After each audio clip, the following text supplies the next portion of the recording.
epic Nether Farm. Wes here, and today we're in my AFK room in the Nether, which is located more than 26 blocks below spawning pads, which are basically pressure plates and pistons I've set up above here on a Nether walkway. And we are closer than 34 blocks to all of the collection pads I have. This is my AFK point.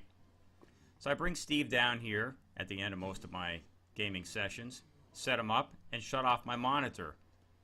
Notice I'm going to use a looting sword here. When I come back to play the game, I just turn the monitor back on, start the game back up again, and this is what we see. So we've collected a bunch of mobs while the system was off. Notice that these guys are down to one-hit kills. I've got hoppers underneath half slabs here.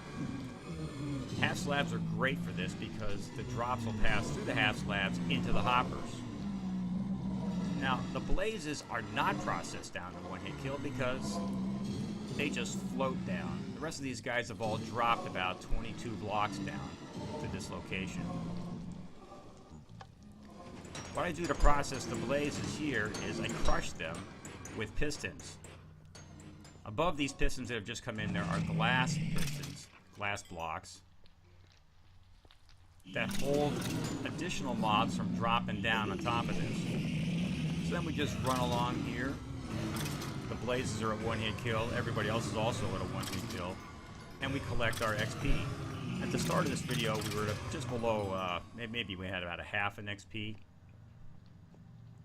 I typically get about 20 XP from one of these AFK sessions, which is almost exactly what I get from a zombie spawner. Now notice the glass blocks have retracted, additional mobs are dropping down.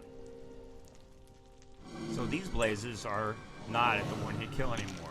It takes 2 or 3 hits to knock them off. If you're not into redstone though, what you can do is take a potion of strength, and then the blazes are at about a one-hit kill. So this makes it really simple. I happen to kind of like redstone, so I built this whole mechanism to soften them up. But if you don't like to do that, use the potions. You're going to be able to get lots of blaze rods, so making potions of strength will be pretty easy, pretty cheap.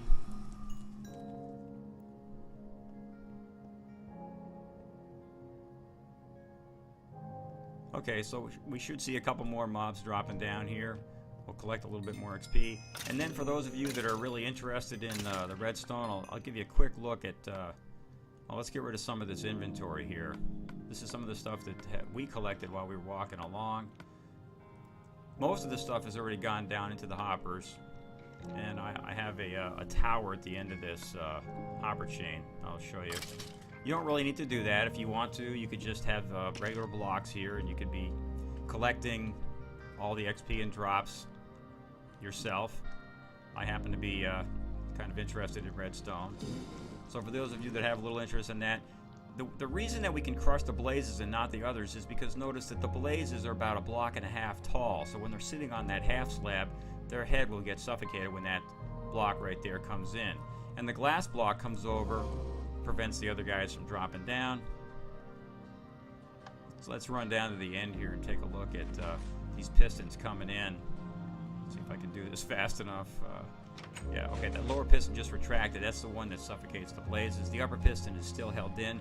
I hold that while I'm collecting the XP and the rest of the other drops. This is a hopper timer for those of you that are interested in the redstone. That's the one that just suffocates the blazes. This is the hopper timer that holds the glass. It takes about a block, yeah, maybe a stack and a half. You can set it to any time that you want, however long yours is. Oh, that's pretty cool. Look, there's a pigment stuck right over there. You know, I put a lot of half slabs down in this place to try to prevent this from happening. I find one of these guys every once in a while. Everything that we're standing on is half slabs. I'm trying to increase my gold yield. Half slabs are great because mobs cannot spawn on top of half slabs.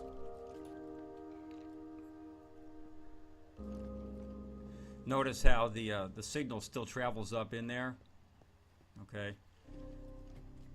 This will just give you a real quick look. This is the signal as it travels over and powers the lower pistons. This is just a signal extender right here, this thing. Okay, to make it so that the, because you know the redstone won't travel forever, so you have to put in these little extenders. And then this is a look at the signals going into the upper pistons that control the glass. Oh, another pigment just dropped down.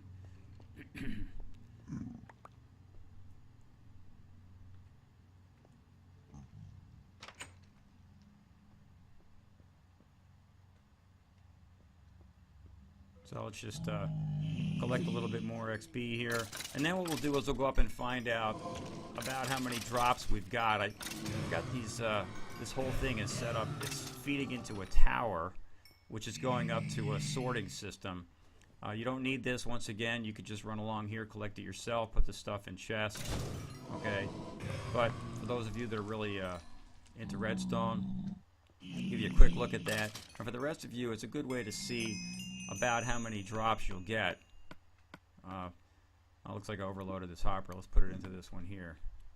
Hopefully this stuff will be have gone through the tower before we get up to the sorting and collection area. Let's just see how that goes. Let's take a look at what the tower looks like. So down there, that's the driver for the tower. The hoppers are feeding into that.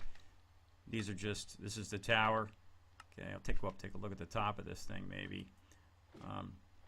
If you're interested in how these things work, I could do another video, or you could look at them online. I'm sure there's other people that have done these. You can see when that thing's flashing, they're continuing, their drops going up through there. Let's go up and take a look at that collection area that I've got. Oh, this, yeah, okay. Yeah, this right here is for flushing out the tower. You can see this thing will be flashing. I just want to make sure we get all the drops out of here so I can go up and see kind of how much we collected. Sometimes some things get hung up in the tower, so I just use that to clean it out. Everything down here is half slabbed also. See how all the chests and everything are in the walls and everything? Because I was getting a lot of pigment spawning up here. Okay, so let's see what we got here for wither skulls. Well, we got one. I'm getting fewer wither skulls now because I'm half slabbing out the nether. I'm getting a lot more gold. So we got like 10 arrows. I used to get sometimes 2, sometimes 3 wither skulls during one of those AFK sessions. But, you know, 1 to 2 is pretty typical. So that's how much coal we got. We got 51 blaze rods. I just cleaned out the upper row before I did this session here. You know, 65 glowstone, a lot of glowstone. 35 gold, that's pretty cool. That's pretty nice. I'm getting a little bit more of that because I'm, you know, half slabbing out the nether. This is my overflow chest. Okay, I had most of this cleaned out in this bottom row, so we got a block of gold here.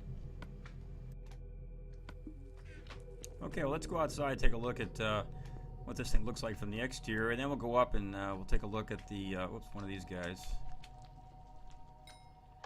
Later on, we'll go up and take a look at how this thing works, how the collection area works. So this just, these are just nether pillars running up to nether walkway. I have slabbed out the area where the mobs drop down so that they all drop down to that one little hallway that we were standing in. That's that hallway in there. This is down there. That's where my AFK room is. Okay. So like I said before, it's 26 blocks below the nether walkway up there. Okay. But it's within 34 blocks of all the pads that the mobs are on when they drop down. So none of them will despawn. Done a lot of half slabbing out here. Okay, so everything's either half slabs or stairs out here. That's why there's no pigment, there's no gas. Gas won't spawn above unspawnable. They'll only spawn on top of spawnable blocks. Okay, so if you put half slabs down, you're going to get less gas around too. We still got a potion of strength going here, so let's take these guys out, and then go up and take a look at where the mobs spawn. I mean, you can see them. You know, we've only been in this video here for less than 10 minutes, and we've gotten about, you know, we'll be up to like 30 XP here, probably. Let's see. Now we'll just let that go. Go down here. And I've just added another feature to this thing, and that I put a light above this thing. This when I flick this switch, notice how I've got it marked so that it just produces gold. What it does is it lights up the nether walkway, and it prevents all the mobs from spawning except for the pigmen. So this is kind of my method for getting a little bit more gold, because when the mob count maxes out, I'll have almost exclusively pigmen in here. Now, looks like I need a little something to eat. Okay, I'll take out this guy here. I want to show you that if all these guys are cleaned out here, that we should just get pigmen down here. So now it's lit up above the walkway, and it'll make it easy for us to take a look at how the collection area works. And then I'm going to go into creative also and do a real short look at how to build this thing. The key area is this up here, because you can collect them any way you want. You don't need to have all the hoppers and the tower and the sorters and all that stuff. But this is basically it. It's really simple. Those pressure plates there feed into the redstone or the repeaters, okay, into blocks below that piston, which fires the piston and knocks the mob off when he spawns on top of the pressure plate. It's pretty simple. It's really easy to build. When I first built this, it was only 10 blocks long, and then I just lit up the Nether fortress, and I got lots of wither skulls. Now I'm adding on to this now. These are vines, and I've got additional collection areas up here for the pigmen. I got a couple of different levels going up here. Same thing, pressure plates, repeaters, pistons, just to collect the gold. Okay, the pigmen. So I got that running up on that side, and I've got another one going up on this side over here. I just expanded this just a little while ago. It gives you a good look at what it looks like, okay? You really do have to put the light in pretty close to the spawning pads if you want to prevent the blazes from spawning. Now this is happens to be, you know, my nether area in my survival world, and I've half slabbed out everything out here to about 126 blocks. Okay. Now, if you, like I said before, if you want to, like initially, I just ran down here and threw down torches to make it so that the wither skeletons would spawn only in my little trap. Okay. But then I came back up and put all the half slabs down so I could get more blazes. Inside there actually is a blaze spawner, but you know, I never really did a redstone tapping of that thing because I was getting all kinds of blazes inside the farm. I got more blaze rods than I could possibly use, quite frankly. You know, multiple double chests of them. Okay, so let's go down here and go back down to the AFK room, drop Steve off, okay, and then I'm going to go over into the creative mode and take a look at, real briefly, that little build that we just looked at. See, we've already got one pigman down here.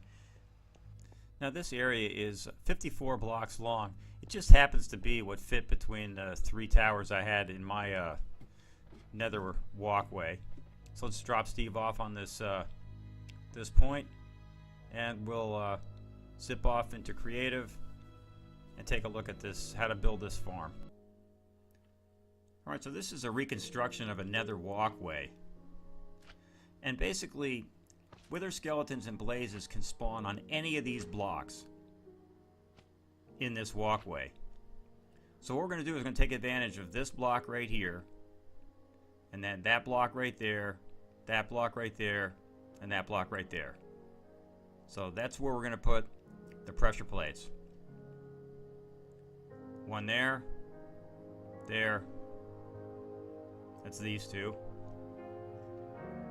And then these two are on the bottom here.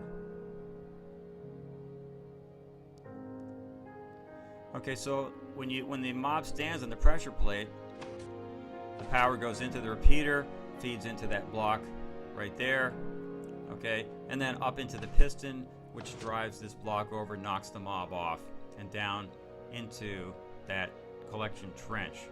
Now in this example here, I'm putting the repeaters in side by side. See how the mobs get knocked off? You can use redstone every other one, but sometimes it'll glitch out. It depends on how many resources you have and what you want to do. Okay. So notice, no matter where they spawn in here, they just drop down. And even the blazes will drop down. Oops, I gotta set that back again. That's kind of... So, yeah, even though the blazes float, they'll drop down as well, okay, to the collection area. Now, in my world, I drop these guys down 22 blocks. You don't have to do that. You could just use pistons to crush them right here, or, you know, you could use potions of strength or whatever, okay? So, this is a real simple way to collect them.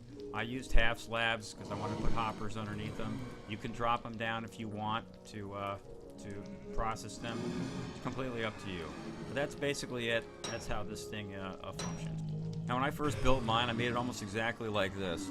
10 blocks long, so that's 40 sticky pistons and 40 pressure plates and 20 to 40 repeaters, depending on how you do it. And I collected plenty of wither skulls, enough to make all the beacons that I could use in my overworld. I've actually got stacks of them now. So anyway, that's how it works. Let's go back to the Nether and take a look at how our AFK session is panning out to collecting pigment. We're back in the Nether, in my AFK room. Notice we've still got that light on up there, so let's go up and see what the pigment yield looks like. I've done a lot of half slabbing.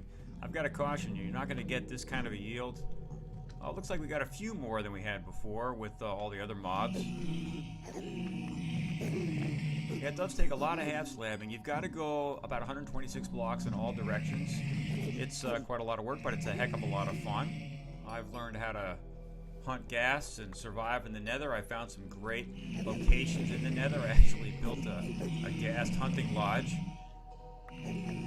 I'll have to show you that perhaps in another video.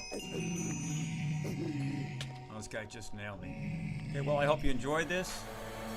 This is Wes, and I'm out.